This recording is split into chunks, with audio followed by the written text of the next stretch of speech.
keberhasilan Desapreneur itu disupport paling utama oleh leadership yang muncul di kelurahan itu. Investor yang ada di buka tempat wisata di wilayah Tepus, itu pasti kita komunikasikan, kita minta ruang atau stand agar UMKM kita bisa menjajakan produksinya di sana. Di sini sentra pengrajin perak, tembaga dan kuningan itu. Nah, yang membedakan produk kami dengan daerah-daerah yang lain, khususnya di Indonesia, kami mengerjakan produk ini dengan sistem filigree. Teman-teman desa wisata ini fokusnya tidak hanya di kawasan pantai aja, tetapi memang yang mereka jual adalah wisata edukasi. Dari mulai perak sini, ada batik, ada singkong, ada olahan yang lain. Stay tuned on 106.1 Geronimo FM. Love Jogja and you. 106.1 Geronimo FM, The Real Sound of Jogja. Hai, selamat sore kaca muda semua. Bareng sama Bekti Gani nih. Di sore hari ini di Sidilan, si Bakul Jajah Desa Milangkori hadir lagi nih untuk menemani kalian. Dan Sidilan adalah program dari Dinas Koperasi dan UKM Daerah Istimewa Yogyakarta dengan tujuan memberikan pencerahan bagi masyarakat tentang kebijakan pembangunan daerah melalui dana keistimewaan dengan menggali kearifan lokal yang memiliki nilai universal dalam membangkitkan perekonomian daerah yang berpijak pada adaptasi kebiasaan baru. Dan salah satunya adalah melakukan kolaborasi lintas sektor terkait kebijakan pembangunan wilayah. Dan kali ini nih akan berbincang-bincang nih kita semua di sore hari ini dengan tema Menggapai Asa Pengrajin Perak dari Dusun Blekonang, Kelurahan Tepus, Kecamatan Tepus, Gunung Kidul. Dan sore ini Kanca Muda, udah hadir nih narasumber kita yang tampan-tampan, ganteng-ganteng, gagah. Wah, sampai Bekti sendiri kalah nih. Itu yang pertama, ada perwakilan dari pengrajin perak Blekonang, itu Bapak Trianto. Kemudian di sebelahnya ada Bapak Lurah kita dari Tepus Gunung Kidul, yaitu ada Bapak Hendro Praptopo. Kemudian ada Mas Imam Syafi'i, yaitu pendamping Desa Prener Blangkon. Dan yang terakhir ada Bapak Wisnu Hermawan, Kepala Bidang Kewirausahaan Dinas Koperasi UKM Provinsi DIY. Oke, nah kita mungkin sebelum lanjut gitu ya, selanjut ke pertanyaan, ini aku mungkin mau langsung tanya aja ke Bapak Wisnu Hermawan dulu nih. Nah, selaku Kepala Bidang Kewirausahaan Dinas Koperasi. Bapak, Desapreneur itu tuh apa sih Pak? Mungkin bisa dijelaskan dulu Pak. Ya, sore Kanca Muda. Ya. Mas Bekti ya ini ya? Iya, betul. In the first time kita ketemu ya, biasanya. Iya Bapak, betul. Hostnya ini cewek. Iya, yang cantik-cantik itu. Iya, hostnya cowok semua ini. Betul, hari ini cowok semua Pak. Okay. Jadi di suasana sepoi-sepoi di Kelurahan Tepus ini banyak gunungnya Mas Totop ya. Jadi pemandangannya meskipun musim kemarau tapi hijaunya masih ada ya. Biasanya kalau Tepus ini kalau segini ini masih kelihatan gersangnya, tapi alhamdulillah ini hijaunya masih kuat ini kan. Apalagi di depannya ada pohon seri ini. Jadi sebenarnya Desapreneur ini filosofinya seperti pohon yang ada di gunung-gunung.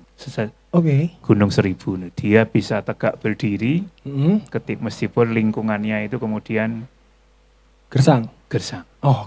Dia punya akar yang kuat sehingga dia tetap yakin bahwasanya bersama yang lain dia akan bisa menaklukkan alam ini. Jadi spirit Prener ini mirip dengan pepohonan yang ada di jajaran Gunung Sewu ini, bahwasanya kita pengen menumbuhkan ekosistem kewirausahaan. Jadi yang ada di desa-desa. Karena problem pembangunan di Jogja itu adalah adanya ketimpangan, ketidakmerataan. Jadi wilayah-wilayah yang urban ini pertumbuhan ekonominya cukup pesat, sementara yang ada di desa-desa yang jauh dari wilayah urban ini tidak terlalu kuat. Sehingga memunculkan fenomena ketika musim penghujan, orang yang dari desa itu kemudian kembali ke desa nandur pari tanaman. Tapi ketika musim kemarau seperti ini, banyak orang desa kemudian urban ke kota mencari tambahan penghasilan. Nah, sehingga banyak manfaat ekonomi yang mestinya bisa muncul di desa ini ternyata banyak dinikmati oleh wilayah-wilayah yang mungkin tingkat urbanitasnya cukup dominan. Kita tahu wilayah urban yang kita di kota adalah 3 kabupaten, Sleman, Kota, dan Bantul ini tingkat urbanitasnya cukup tinggi. Sedangkan di Gunung Kidul sama Kulon Progo ini kita tahu punya karakter pedesaan yang cukup kuat, dan luas wilayah di 2 kabupaten ini sebenarnya hampir 50% wilayah DIY ini ya terdiri dari wilayah Gunung Kidul dan ya Jogja lantai 2 intinya itu. Ini yang ketimpangan-ketimpangan ini coba kita upayakan penyelesaian dengan mencoba membangun ekonomi yang ada di desa. Kita pengen menumbuhkan ekonomi pusat pertumbuhan dengan basis desa. Salah satu caranya kan banyak. Ada kalau di teman-teman pariwisata yang mengembangkan desa wisata. Teman-teman kebudayaan ada yang namanya desa budaya. Di dinas koperasi mengembangkan desa planner atau kelurahan planner yang spiritnya itu pengen menumbuhkan atau memberdayakan mereka yang punya spirit entrepreneur kuat. Jadi kita pengen ekosistem kewirausahaan itu muncul di desa. Sehingga ekonomi desa itu tumbuh, dia bisa menjadi bagian dari pusat pertumbuhan ekonomi baru berbasis desa. Jadi kita pengen menumbuhkan banyak pusat pertumbuhan pedesaan ini ada di wilayah-wilayah ya seperti Jogja lantai 2 ini. Kita rangsang itu, dan desa planner adalah bagian dari upaya besar Pemda DIY untuk bagaimana pembangunan tidak timpang pada wilayah urban saja. Makanya ada pembangunan berbasis wisata, ada pembangunan berbasis pertanian yang kalau banyak pihak itu ada yang namanya Kampung Mataraman. Nah, kalau dinas koperasi ya desa planner. Indak ada desa berdaya ekspor lah itu nanti. Tapi kita lebih menggali apakah katakanlah di Kelurahan Tepus ini muncul enggak entrepreneurnya. Apakah sejak dari dulu itu dia punya potensi ekonomi yang mestinya bisa kita angkat dan berdayakan. Nah, itu sebenarnya spirit yang pengen kembangkan. Spirit entrepreneur ini tidak harus muncul dari pimpinan desa, tapi bisa diinspirasi oleh adanya kepemimpinan, leadership. Nah, leadership ini kan bisa muncul dari Pak Lurah, bisa muncul dari Bumkal, dari mungkin perajin perak, kemudian ketua Pok Darwis. Ini yang coba kita gali dan kita gerakkan biar nanti di desa itu bisa muncul produk-produk unggulan baru. Nah, ketika muncul produk unggulan baru, dia kan produk unggulan tidak hanya sekedar diproduksi, harus bisa dipasarkan. Oleh siapa? Ya oleh talenta-talenta desa itu. Agar nanti setelah selesai kita dampingi, desa itu benar-benar punya daya dan kapasitas untuk spirit, untuk mandiri. Mandiri bukan berarti dia harus bisa melaksanakan sendiri, tapi dia bisa menggandeng banyak pihak, bisa berkolaborasi, bisa bermitra, bisa menggerakkan sumber daya yang dimiliki untuk kemudian memberdayakan potensi yang ada. Dan ini sebenarnya roh planner sebenarnya yang ingin kita tumbuhkan, dan spirit ini tidak hanya kita lakukan di Kelurahan Tepus saja. Di DIY ada lebih dari 100 kelurahan yang kita dampingi melalui pendekatan desa planner ini untuk kemudian bisa sinergis untuk membangun ekonomi yang ada di desa. Memang planner ini kalau dalam konsep desa mandiri budaya sinergi dengan 4 pilar. Ada desa budaya, desa wisata, desa planner, dan desa prima. Nanti kalau sudah punya 4 status ini bisa kemudian dapat gelar atau mendapat semacam insentif desa mandiri budaya, dan dari DAES nanti dapat BKK 1 miliaran. Meskipun demikian, kami juga bisa memberikan BKK khusus kelurahan planner, tinggal tergantung nanti konsep yang akan dikembangkan seperti apa.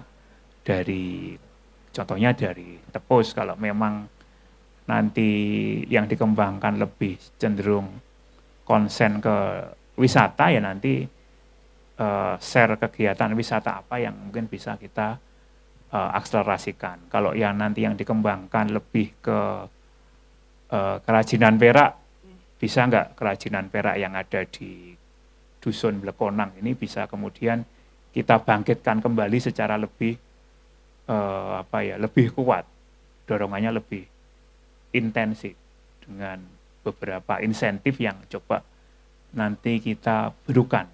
Dan kita nanti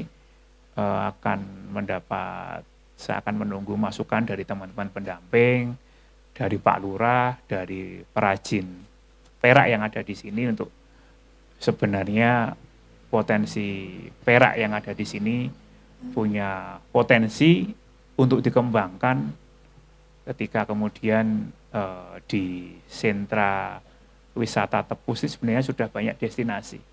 Sudah punya destinasi yang sudah settle, ada Indrayanti, ada sentra-sentra pantai, kemudian dilewati JJLS ini dan tempat ini kan tidak jauh dari JJLS. Tadi dari bawah pun terlihat, meskipun masuknya sempat bingung, ternyata harus nyidat dulu sampai sana ya, tapi mau gelundung dari sini tadi iya, kok orang-orang dalane ya. Nah ini, tapi tidak apa-apa, nanti pelan tapi pasti saya kira sentra perak katakanlah di Surya Silver ya ini ya. Ini nanti Surya bisa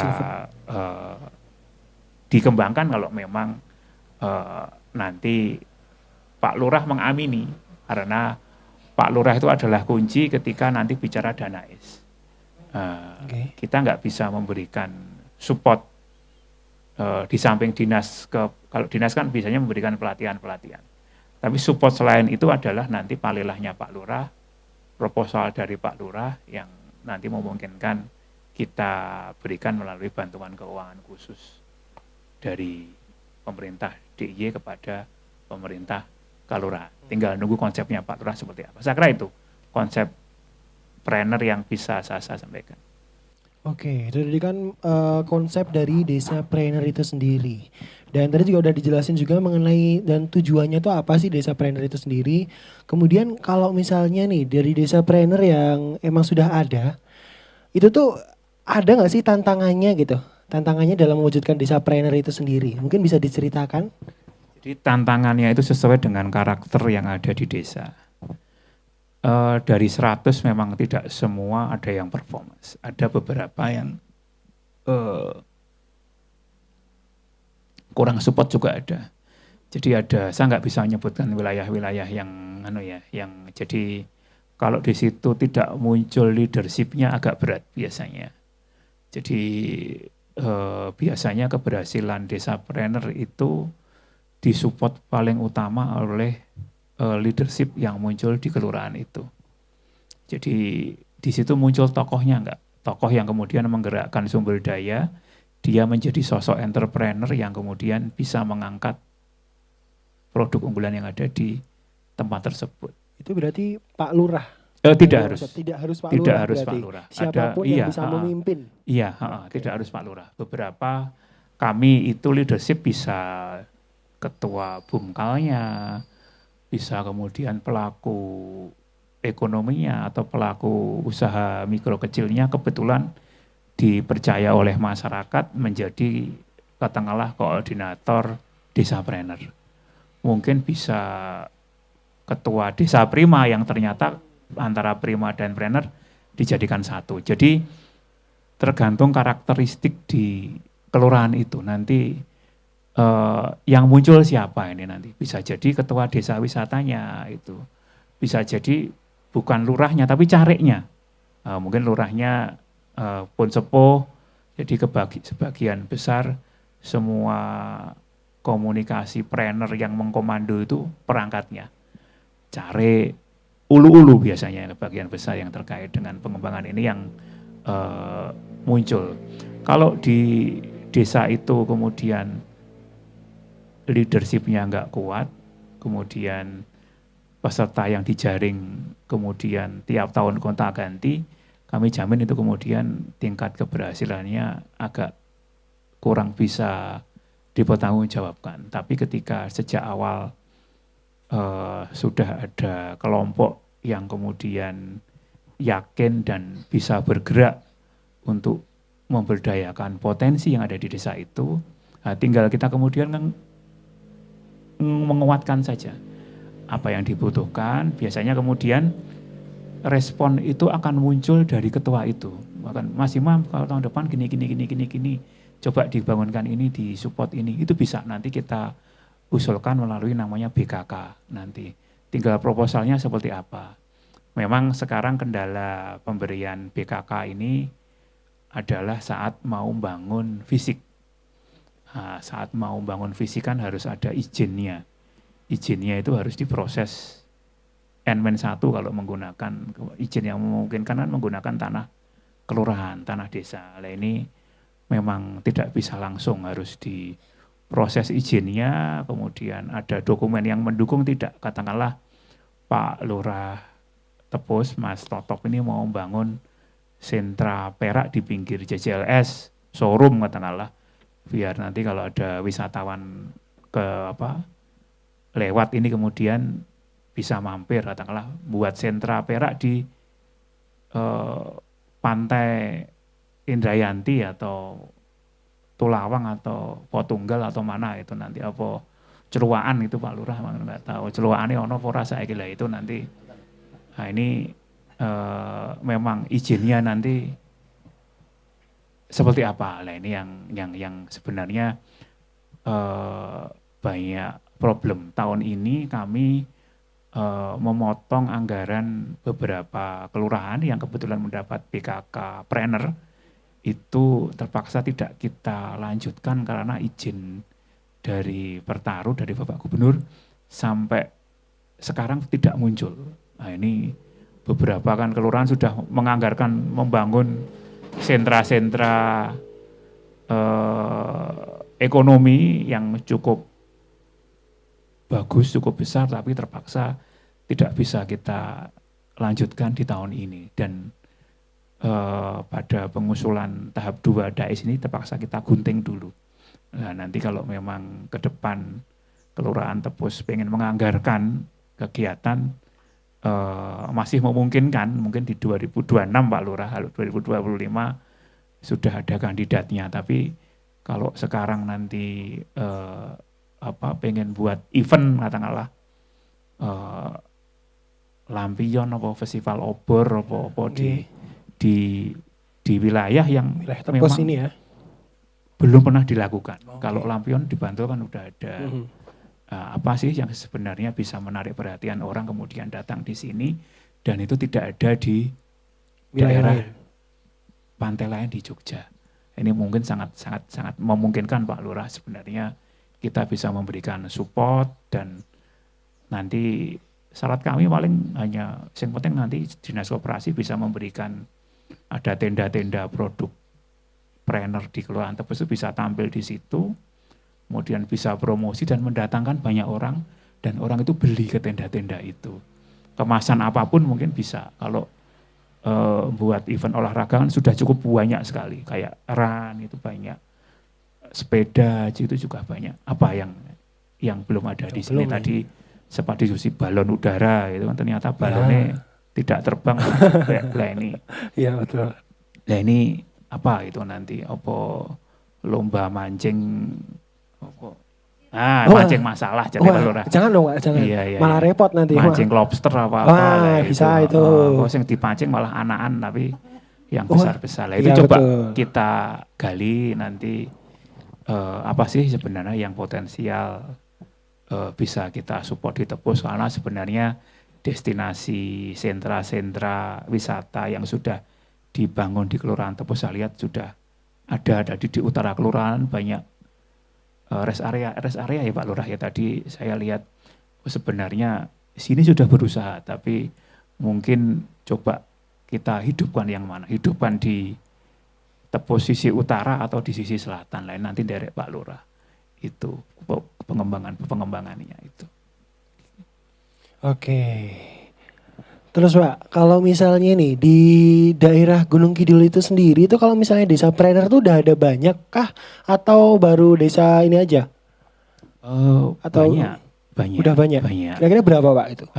Saya lupa ya, sekitar angkanya itu di 40-an atau berapa. Oh di puluhan, udah puluhan. Banyak berarti. puluhan, iya. Yang dekat di sini itu ada Sidoarjo. Kemudian yang di Cekungan Wonosari itu ada mana Mas di Wonosari, Kepek, Kemiri itu juga ada dekat. Itu juga. Kemudian kalau di sisi utara Gunung Kidul itu juga ada Semin, Pundung Sari, ada kemudian Katongan, itu kemudian yang sentra Badek itu Tancep, itu juga menjadi bagian dari ekosistem. Memang kita pilah-pilah yang agak support kita besar itu di Bendung ya, di Bendung Semin cukup supportnya cukup besar gitu. Jadi kita membangunkan sentra wisata di depan Kelurahan Bendung. Jadi Bendung kan sampingnya ada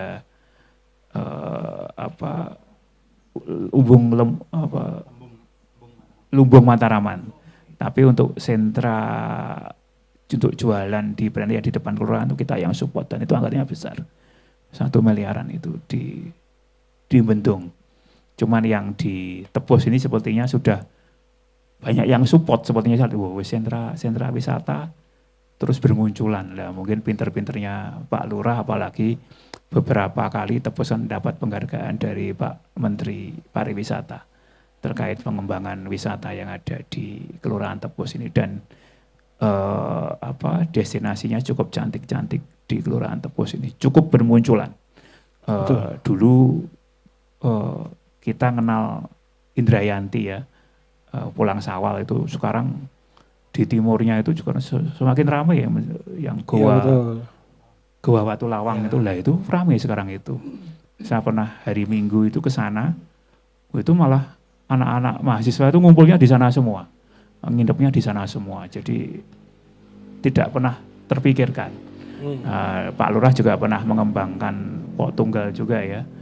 Di sana juga ada investor swasta yang bagian dari mengembangkan kawasan pantai, tapi ini nanti pengembangannya terus kita sinergikan. Jadi yang terpenting mandiri itu bukan berarti kelurahan bisa mencukupi sendiri, tapi dia bisa menggerakkan sumber daya untuk bermitra, bisa berkolaborasi dengan siapapun untuk memberdayakan masyarakatnya. Jadi sifatnya tidak eksploitatif tapi memberdayakan masyarakat. Jadi ketika masyarakat diberdayakan, dia akan merasa memiliki melu handar beni, melu hangru kepi mulat sarariro hangro sawani. Ini yang harapannya nanti ketika ada pembangunan di Tepus ya keterlibatan masyarakat Tepus itu juga harus ada dan kuat di aspek itunya, termasuk terakhir di mana perajin perak ini kita kemarin memberdayakan filigri ya yang di Kelurahan Tepus ini sebanyak 3.000 ya untuk event lari Sibakul Sport Fest. Oke. Nah ini yang coba kita pengen menghidupkan, ya pengen membangkitkan industri perak yang ada di Blekonang, meskipun ini sebenarnya cukup lama.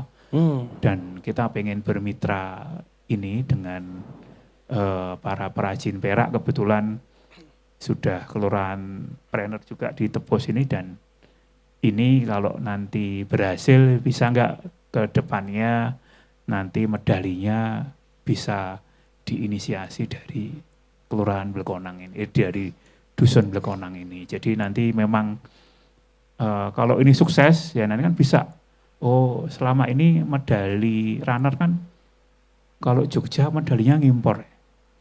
Nah, ngimpornya kalau dari Jawa Barat, Bandung, oke, ngimpornya kebanyakan besar dari Cina. Nah, kalau nanti ini bisa diproduksi oleh warga Tepus, Blekonang, ini kan sebuah transformasi yang kita coba kita memberdayakan. Ternyata di sisi selatan gunung itu bisa loh produksi medali untuk lari. Kan kalau medali untuk lari kan bergengsi gitu. Nah, itu kalau bisa diproduksi sini, ini yang cukup mungkin saya sangat tertarik untuk bagaimana ke depannya bisa enggak medali-medali yang berat dari tembaga itu, memang pengelolaannya agak mahal, tapi memungkinkan tidak. Kemudian itu nanti bisa dikolaborasikan antara perajin perak yang ada di Tepus ini. Ini yang coba kita mimpikan itu ke depan. Meskipun kemarin masih kecil simbol Danais itu nempel di talinya ya, filigrinya. Besok bisa enggak itu medalinya itu ada unsur filigrinya atau Tepus atau peraknya dari Tepus. Ini yang coba saya datang ke sini. Itu Mas. Dan desa ini bisa jadi percontohan mungkin ya Pak untuk desa-desa lain juga ya. Jadi potensi prener itu masing-masing desa punya kekhasannya masing-masing. Kalau Girikerto Sleman air minum. Kalau Taman Martani mungkin ayam goreng. Kalau di Bendung ya lumbung Mataramannya. Tapi memang ada beberapa kelurahan yang coba kita masih meraba-raba. 2 tahun, 3 tahun masih itu sulit ya, nanti kita perdalam lagi ada nggak potensi. Karena pemilihan lokasi itu terkadang tidak ansih dari pemetaan potensinya. Terkadang ini status miskin, dan ini yang agak berat. Ya, kalau statusnya kebetulan jauh dari JJLS, dari sentra ekonomi terdekatnya, memang butuh effort yang sangat berat. Kalau kasus-kasus desa di Tenggara Gunung Kidul ya, yang berbatasan dengan Wonogiri itu memang harus perlu banyak effort. Kesananya aja udah 3 jam lah, nanti untuk mengajak orang mau datang ke sana ini juga ini butuh perjuangan yang perlu dipikirkan bersama-sama. Karena kalau hanya mengandalkan ekonomi setempat aja, nah ini agak mungkin percepatannya agak berat. Tapi coba kita lihat nanti pemilihan kelurahan ini juga mempertimbangkan pusat-pusat pertumbuhan yang ada di sekitar. Dia share ekonominya lebih kemana? Nah, kalau share ekonominya katakanlah di Bendung, Semen atau Pundung Sari kan share ekonominya tidak ke Wonosari, tidak ke Jogja, tapi lebih ke Klaten, lebih ke Sukoharjo, katakanlah. Kemudian kelurahan Jeruk Udel itu kan share ekonominya lebih ke Wonogiri, ke Praji. Lah ini yang coba kita pelajari. Oke, kemudian kalau misalnya dari pemerintah daerah ini sendiri melalui Dinas Koperasi UKM DIY itu tuh ada nggak sih untuk membantu pengatasan kemiskinan? Nah, dan desa prener itu sendiri ada nggak sih cara-caranya sendiri atau kebijakannya gitu? Ini sebenarnya dengan pemilihan desa prener ini adalah salah satu cara untuk kemudian mengatasi kemiskinan dan ketimpangan. Artinya apa? Kita pengen menumbuhkan ekosistem entrepreneur yang harapannya nanti entrepreneur yang muncul ini kemudian menarik warga yang berpenghasilan rendah, itu kemudian dia bisa berdaya. Memang konsep kita kalau melakukan pelatihan hanya khusus warga miskin, tidak kemudian melibatkan warga di atasnya itu agak berat. Ya, itu kan. Mereka butuh contoh, mereka butuh diangkat, mereka butuh ditarik, mereka butuh dikomunikasikan, mereka butuh diikutkan di lingkungan ekosistem yang kemudian bisa membuat mindset mereka itu kemudian berubah. Karena sebenarnya mindset entrepreneur itu adalah bagaimana ada perubahan perilaku. Ada dari yang tidak biasa inovatif, dia bisa meniru, bisa niroke, bisa menemukan. Nah ini yang kemudian ini tidak bisa dilakukan setahun, 2 tahun, butuh waktu yang berkelanjutan. Itu. Oke, sangat menarik ya informasi yang diberikan dari bidang kewirausahaan Dinas Koperasi UKM Provinsi DIY. Dan kemudian mungkin kita bergeser dulu nggih, ngobrolnya kita bergeser kepada Bapak Lurah dulu deh mungkin. Ke Pak Lurah Tepus Gunung Kidul nih, Pak Hendro Pratopo. Nggih. Selamat sore Pak. Selamat sore. Sehat Pak, sehat? Alhamdulillah. Alhamdulillah. Agak meriang dikit. Wah. Pengaruh cuaca juga kayaknya Pak ya? Ya, mungkin ini pengaruh Waduh. perubahan musim. Musim, benar. Tiba-tiba hujan, tiba-tiba panas banget gitu ya Pak G. Waduh. Oke Pak, keunggulan dari Kelurahan Tepus ini sendiri itu apa sih? Apa aja? Karena sepengetahuan saya nih, Tepus itu kan lebih terkenal untuk desa wisata yang berbasis alam lah dan budaya. Bisa diceritain nggak sih Pak keunggulannya apa gitu? Oh, nggih. Terima kasih sebelumnya nggih.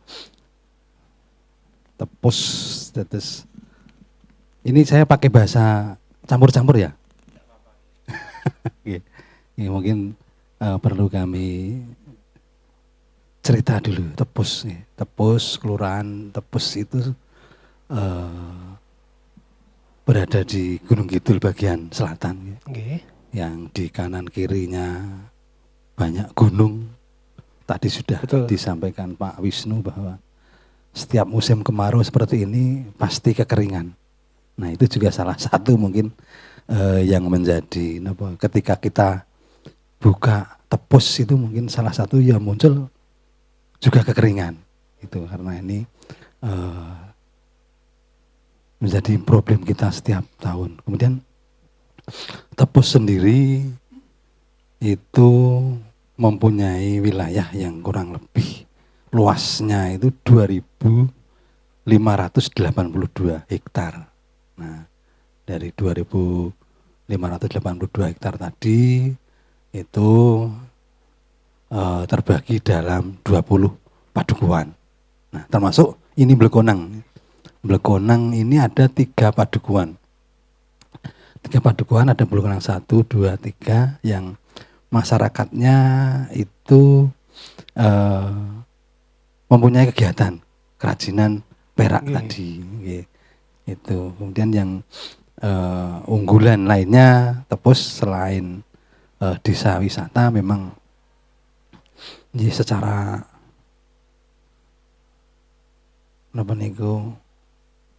alam memang kita punya pantai. Ya. Itu. Kemudian tadi juga disampaikan kebetulan kita juga terlintasi JJLS. Nah, itu sebenarnya juga merupakan potensi ketika kita mau membuka usaha karena JJLS kan menghubungkan dari Jawa Timur sampai Jakarta yang tentunya itu nanti menjadi yang melewati situ bukan hanya masyarakat lokal, tentunya dari masyarakat mana saja. Kemudian kita juga punya kelompok batik. Kelompok batik. Batik ini juga sudah alhamdulillah sudah bagus dari hasilnya. Kelompok batik itu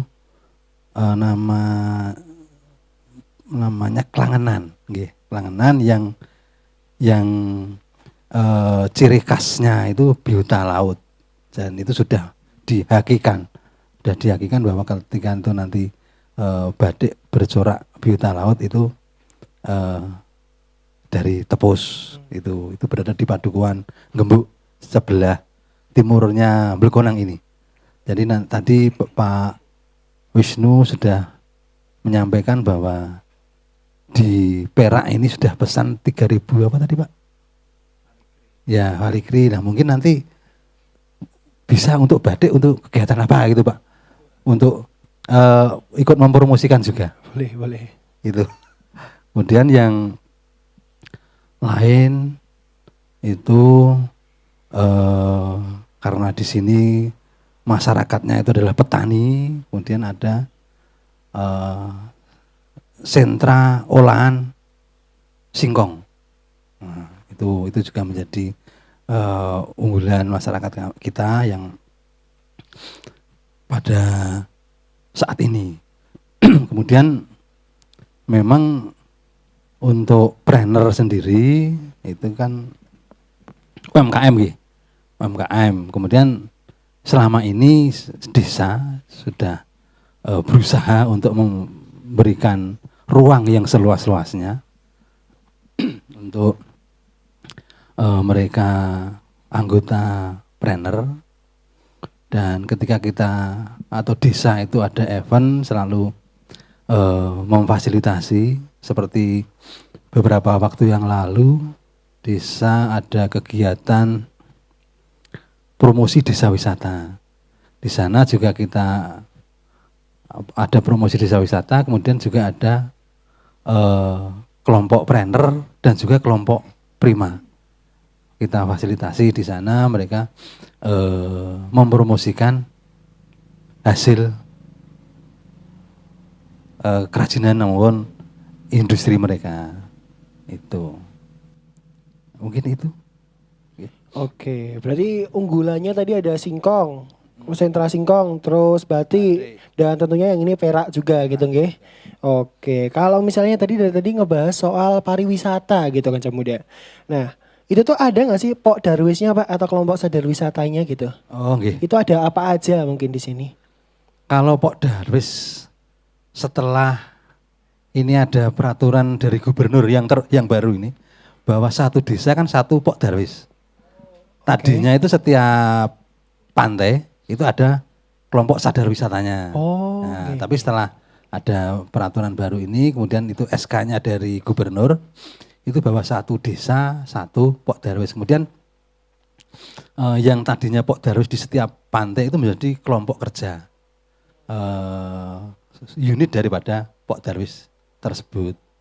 Itu kemudian kita memang ketika bicara UMKM, kita juga harus berbicara pariwisata. Karena pariwisata yang ada di Tepus dalam hari ini desa wisata itu paketan kerjasama dengan UMKM. Jadi setiap ada kunjungan ke desa wisata pasti akan dibawa ke UMKM seperti ke perak, ke batik, ataupun ke olahan singkong. Nah, kemudian kita juga baru berpikir untuk mengembangkan di sektor timur. Yang selama ini sektor barat sudah mereka aktivitas di pantai, kemudian di sektor timur kita merencanakan untuk kampung permainan tradisional. Itu rencana kami itu di Padukuhan Trosari 1. Nah itu nanti juga harapannya seperti itu, ketika wisata kunjungannya naik tentunya UMKM akan mendapatkan manfaat dari kunjungan wisata tersebut. Itu mungkin. Oke. Terus Pak, kalau misalnya tadi kan membicarakan mengenai potensi ya Pak ya, apalagi juga soal UMKM gitu Pak. Nah, kalau UMKM sendiri, support dari desa itu sendiri untuk para UMKM itu gimana sih Pak? Boleh dijelasin nggak supportnya? Nggih. Tadi sudah saya sampaikan, kita memberikan ruang yang seluas-luasnya tadi kan. Bentuknya mungkin Pak seperti apa gitu? Oh nggih, seperti sekarang kan kita masuk tahun kedua kalau nggak salah terkait dengan desa planner ini. Kemudian selama ini yang kita fasilitasi UMKM itu kita jalin komunikasi, seperti contoh ada investor yang ada di buka tempat wisata di wilayah Tepus itu pasti kita komunikasikan, kita mintakan semacam ruang atau setan agar UMKM kita bisa menjajakan produksinya di sana. Itu salah satunya seperti itu.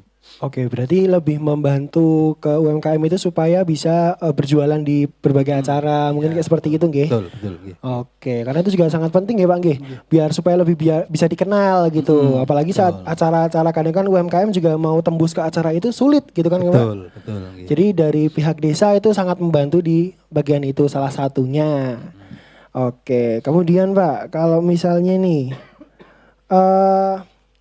di Kelurahan Tepus ini, itu tuh peran dari Bumkalnya itu dalam membantu UMKM itu gimana sih? Bumkal. Nah, Bumkal di sini karena Bumkal itu punya unit usaha yang unit usaha itu salah satunya desa wisata. Nggih. Nah, kemudian desa wisata kan kerjasama dengan UMKM tadi. Oh, nggih. Itu, nggih. Jadi yang selama ini itu lebih ke pemberdayaan. Jadi ketika Bumkal tadi yang punya unit usaha desa wisata itu ada kunjungan wisatawan yang ke desa wisata itu lebih ke memberdayakan masyarakat. Jadi di sana banyak yang terlibat dari UMKM tersebut. Itu.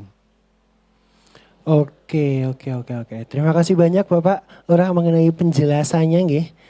Dan kita bergeser lagi nih Kanca Muda. Wah, kita mungkin bergeser dulu sama Mas Imam Syafi'i. Siap. Bareng sama Mas Imam nih. Mas Imam ini sebagai pendamping Desapreneur Blangkon. Nah, Mas Sekti. Desapreneur Blangkon. Kenapa namanya Desapreneur Blangkon dan Blangkon itu kayak gimana sih Mas model pendampingannya gitu? Mungkin bisa dijelaskan dulu. Oke, nyambung dari penjelasan Pak Wisnu nih. Sebenarnya kalau di DIY dengan 100 sekian desa planner yang sudah masuk program, itu sebenarnya ada skema sekitar 4 pendekatan skema, dan salah satunya itu yang tim kami handle dengan kita beri nama konsepnya Blangkon. Nah, Blangkon ini sebenarnya singkatannya dengan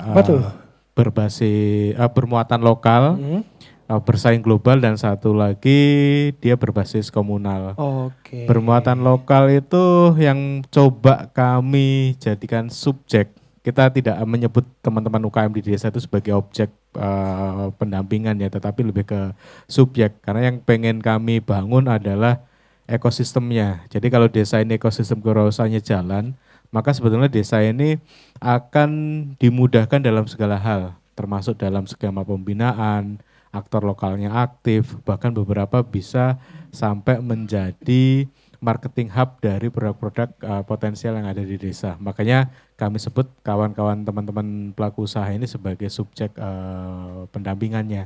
Nah, itu mereka yang mempunyai setidaknya produk dengan muatan lokal tinggi. Di sini ada 3 sebetulnya Mas Bekti. Yang pertama dia bisa dari bahan baku, seperti daerah sini kan ada salah satunya singkong ya. Singkong yang diolah jadi patilo dan kawan-kawannya. Dan ya meskipun sebetulnya singkong di sini tuh ya belum mencukupi Mas. Oh, oke. Karena sebagiannya kami coba tracking gitu ya, sebagian ada yang dari kabupaten sebelah, Wonosobo, Banjar seperti itu. Karena memang produksinya sini masih belum sebanyak itu. Itu dengan kapasitas produk yang dihasilkan seperti itu. Terus selain bahan baku, bisa jadi kalau dia bahan bakunya tidak dari sini, maka dia harus ada proses. Harus diproses di sini. Kenapa diproses?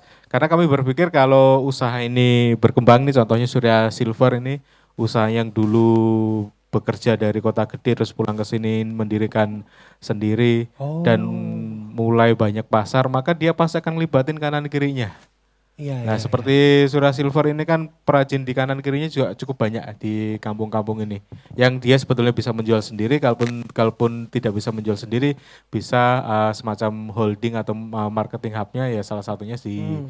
Surya Silver ini. Jadi kami berpikir bahwasanya ketika ini usaha maju, maka dia akan membutuhkan atau menyerap tenaga kerja yang Ya. lebih banyak. Hmm. Nah, itu dari sisi yang kedua. Yang ketiganya bermuatan lokal ini ialah teman-teman yang mempunyai produk yang dia menjadi ciri khas. Ciri khas itu yang benar-benar menjadi turun-temurun di daerah sini atau Oke. warisan nenek moyang lah. Oke. Kalau di Tepus ini kemungkinan besar di singkong ya Pak ya. Kemungkinan besarnya di singkong. Tapi di beberapa tempat tuh ya ada semacam adrem, ada semacam industri gula dan sebagainya, gula Jawa dan sebagainya. Nah, itu ketika ini menjadi ciri khas maka layak untuk diangkat juga melalui skema pendampingannya si Desapreneur model Blangkon. Nah, itu bermuatan lokalnya. Bersaing globalnya itu tujuan, harapan kami. Harapan kami bahwasanya kawan-kawan melalui program Desapreneur dengan treatment, ada pelatihan, ada pendampingan, ada support dari program dari Dinas Koperasi karena kita match-kan Mas, kalau kami tidak mungkin untuk membawa program itu maka bagaimana caranya kita cantolkan dengan program-programnya Dinas Koperasi yang lainnya karena Dinas Koperasi ini kan programnya banyak. Nah, kalau misal kami di lapangan, tim kami tidak mampu untuk mencukupi sendiri, maka kita cantol dengan program-program yang ada di Dinas Koperasi dan UMKM DIY. Nah, bermuatan lokal di sini setidaknya ada satu dari sisi SDM dan kewirausahaannya. Itu ya harapan kami memunculkan Surya Silver yang lainnya. Nah, kebetulan kalau di Tepus ini yang menarik adalah kawan-kawan ini cukup aktif. Jadi meskipun kalau kita cek geografisnya si sentra kerajinan perak ini ada di Tepus yang meskipun ada di JLS, tapi kan sebetulnya masih bisa dihitung lalu lintasnya.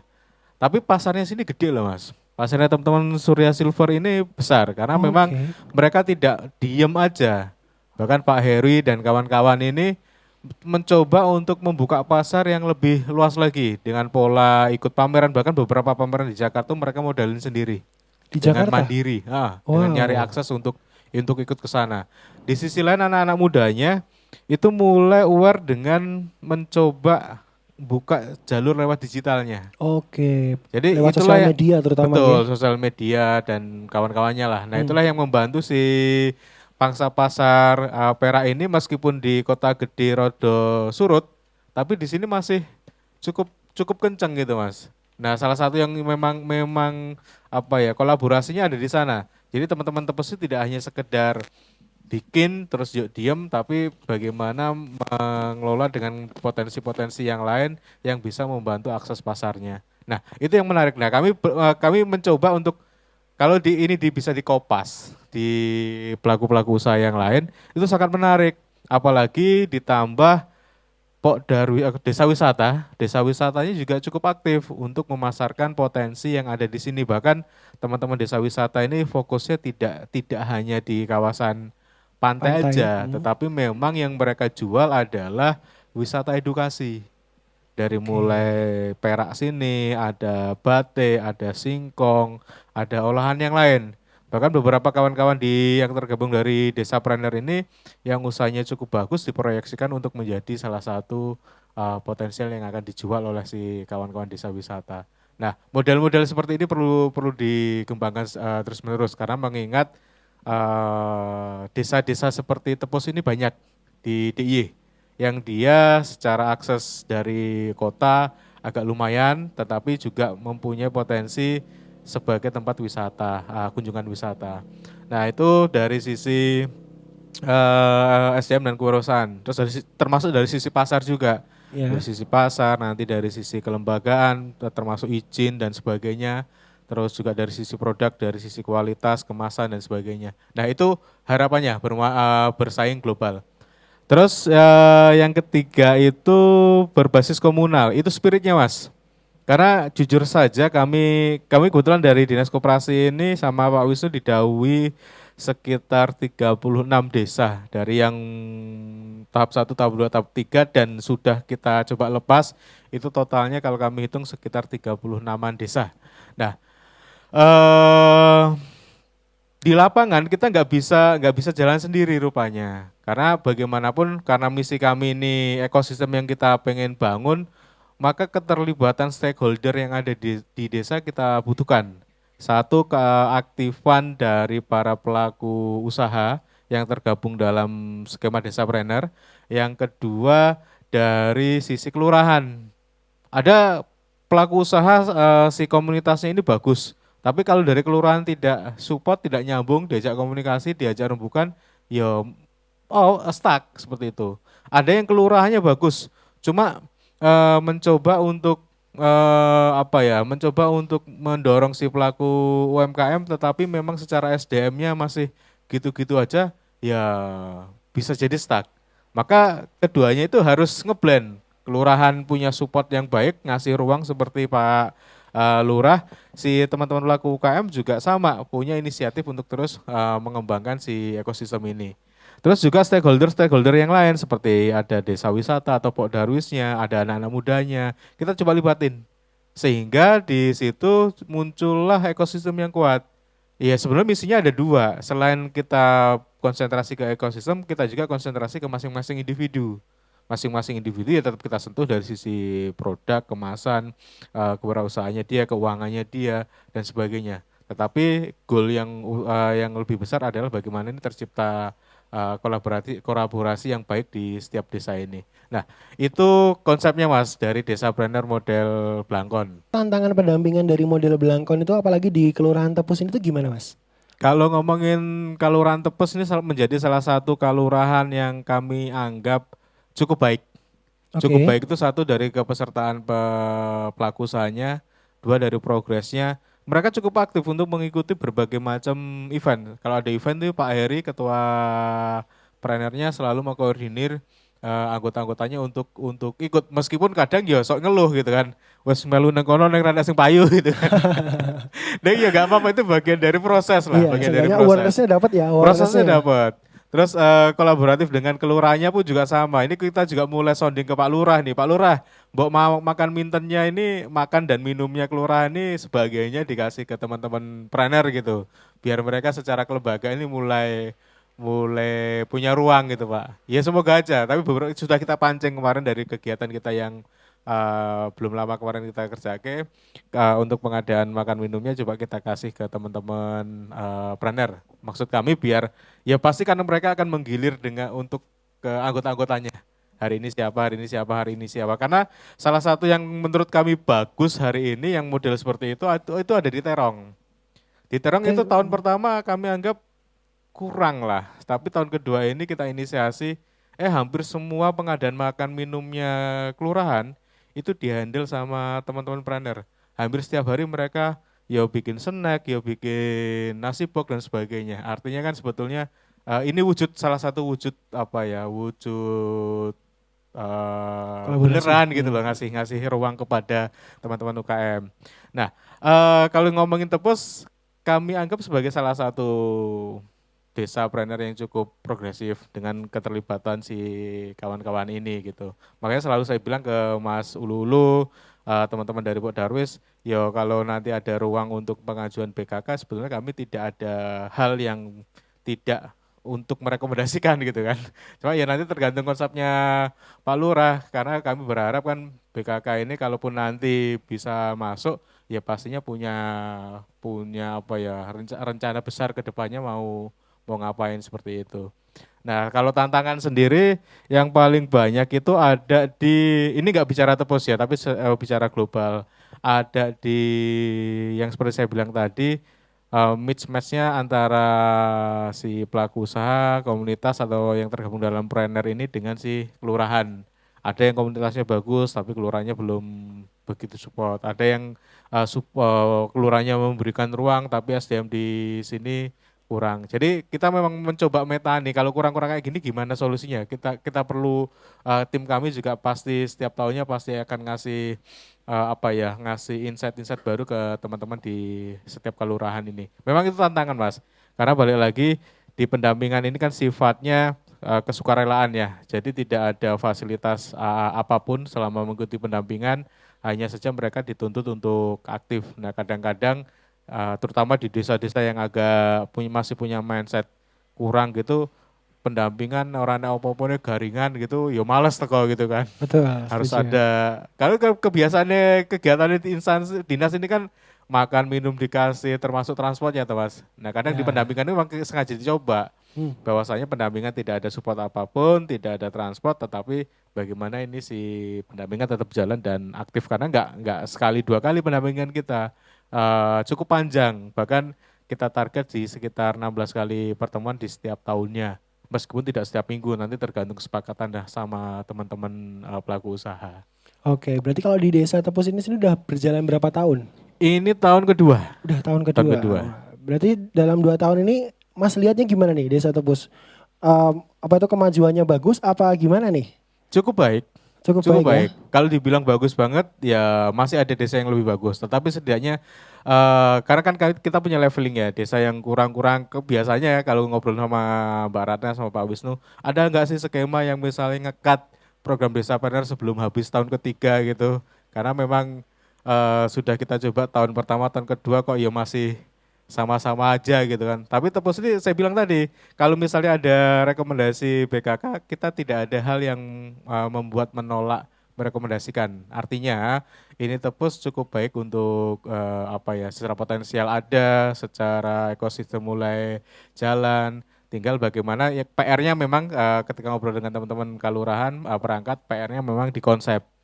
Sampai hari ini semalam saya ngobrol dengan Mas Suden, konsepnya ya urung ketemu soalnya. Itu kan PR seperti itu. Nah artinya ke depan perlu dikuatin lagi nih konsep pengembangan untuk potensi apa yang mau diangkat lagi gitu. Oke, terima kasih banyak Mas Imam mengenai penjelasannya ya. Oke, kita mungkin langsung aja nih bergeser sama pengrajinnya langsung ini. Karena di depan kita nih Kaca Muda udah ada berbagai hasil kerajinan dari perak itu sendiri ya, ini ada bagus-bagus banget ini. Dan langsung aja kepada Pak Trianto, betul? iya, Trianto. Pak Trianto, ini awalnya itu gimana sih kok bisa tiba-tiba ada sentra pengrajin perak ini di daerah Tepus Gunung Kidul? Padahal tuh yang setahu saya ya, itu biasanya tadi pengrajin perak tuh ya di kota gede terutama gitu. Awalnya gimana Pak? Oke, terima kasih. Jadi awalnya gini, sebelum tahun 89 itu kan ada teman yang kerja di Jogja, khususnya di Kota Gede. Itu sebelum 89. Nah setelah tahun 89 itu kan mulai berpikir.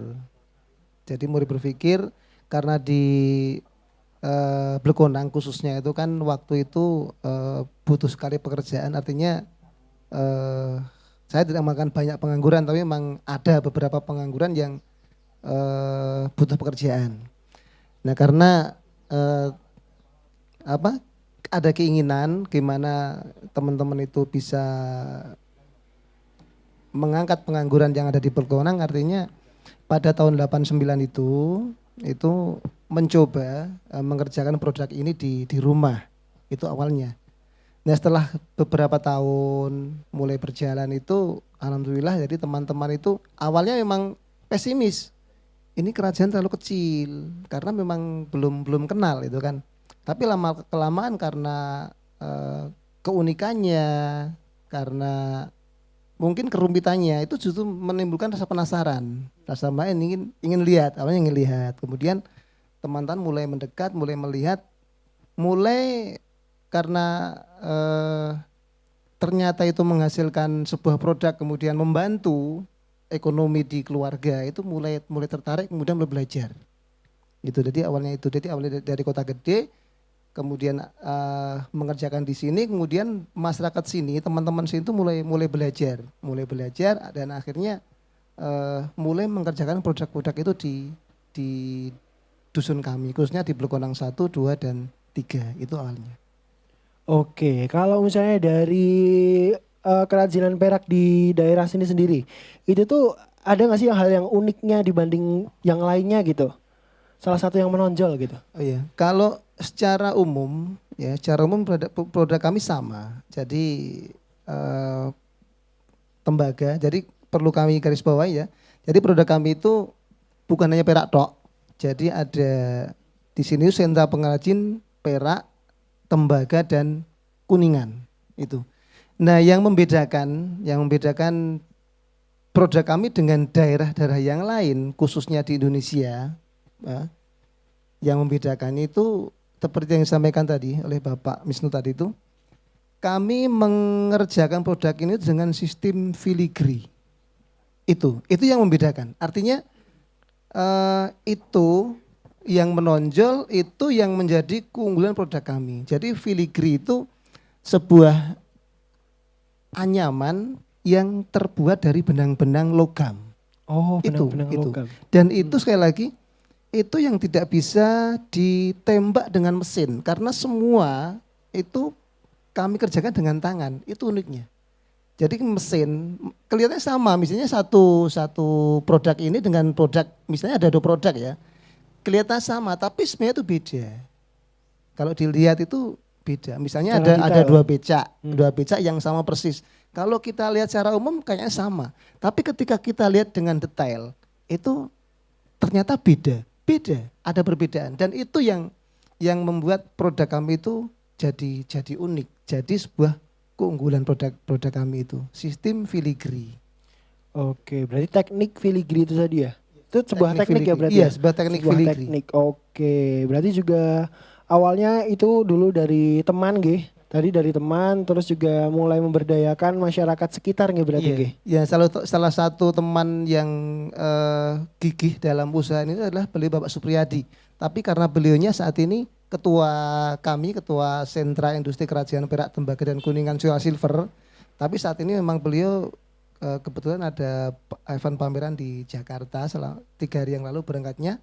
Kemudian informasi yang kami terima itu mungkin 3 hari ke depan baru pulang, sekitar sampai rumah 2 hari, kemudian ambil produk, kemudian balik lagi ke Bandung. Ini pun juga dalam rangka memasarkan produk-produk yang kami kerjakan ini, sekaligus promosi.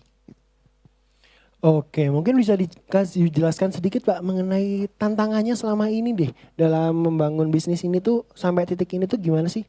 Secara singkat aja. Iya, kalau tantangan kami itu justru pada apa ya? Adanya produk-produk muncul, tapi dengan bahan baku yang dengan bentuk yang murah. Dan itu kalau kita melihat tidak dengan detail, itu pembeli bisa terkecoh. Itu karena bermunculan produk-produk yang mirip seperti ini tapi dicetak dengan mesin, dan itu yang harganya sangat murah. Itu tantangannya itu. Tapi bukan dari Indonesia, itu dari Cina. Dari Cina itu banyak bermunculan mirip tapi terbuat dengan mesin dan harganya itu sangat murah. Tapi beda bahan baku. Tapi kalau pembeli itu melihat sekilas itu kayaknya ini sama, tapi mirip-mirip aja gitu. Ternyata itu beda. Itu tantangan yang berat buat kami itu.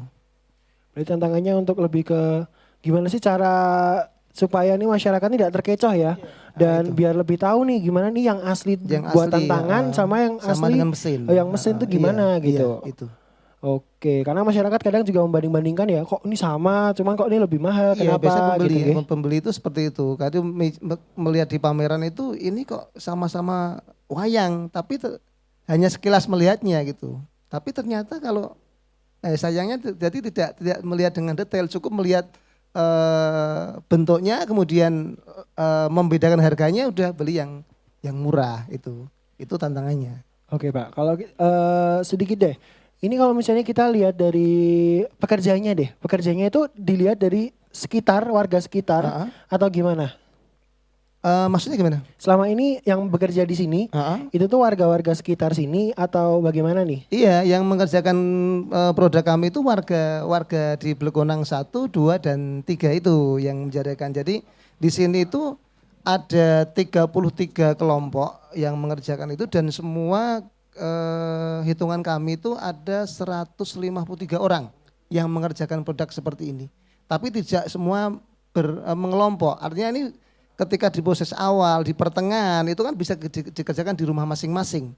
Itulah baru setelah nanti proses penyempurnaan itu baru dikerjakan di kelompok itu sendiri gitu. Berarti penyempurnaan dan pemasarannya nanti dibantu dari sini ya? Iya, dari sini. Oke, terima kasih banyak. Mungkin itu aja Kak Muda ya.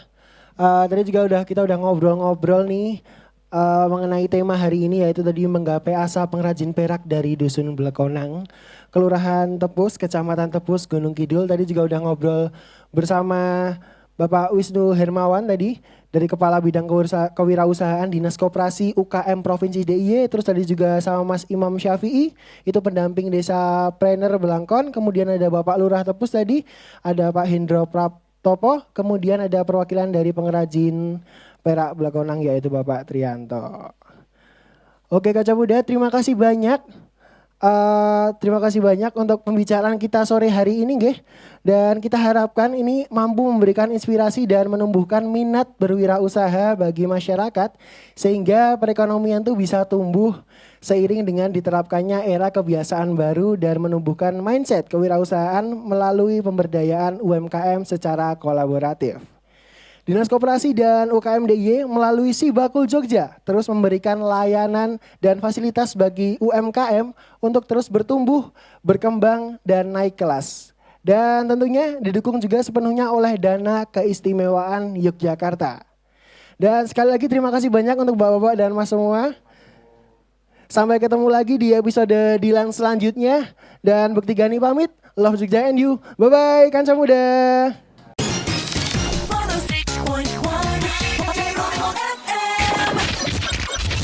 The real sound of Jogja, Geronimo FM.